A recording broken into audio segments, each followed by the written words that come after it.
bon Ousmane Sonko tey boo ko doon conseil lan nga koy conseil yow. waaw parce que Ousmane Sonko. li ma koy xamal. mooy na gën a continuer.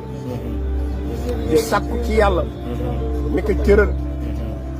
ba mu mën a jóg.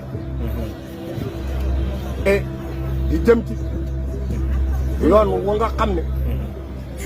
yoon wu rafet la. wu yàlla di nangu. li ko dal Ousmane Sonko. li ko dal na ku ne. dañ koy napp rek. Ousmane Sonko dañu lay napp yaa ñi nga àndal. fi ñu la woo. ñi la fa woo ñoo la gën a xam ni càkk moo tax ñu woo leen coor bu métti ak kañaan waaye jëlal sa bopp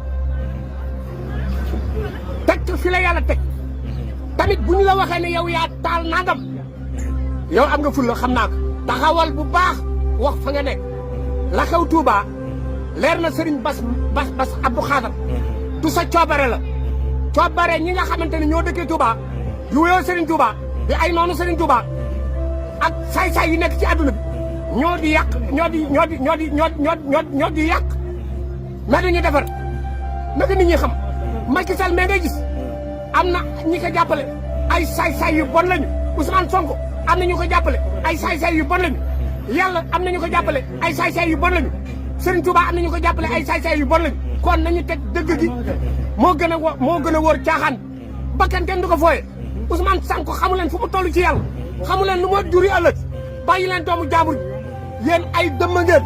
bu leen fàttee abonné te ngeen di bës cloche de notification bi moo tax lépp lu dugal ci ay vidéo ngeen am ko.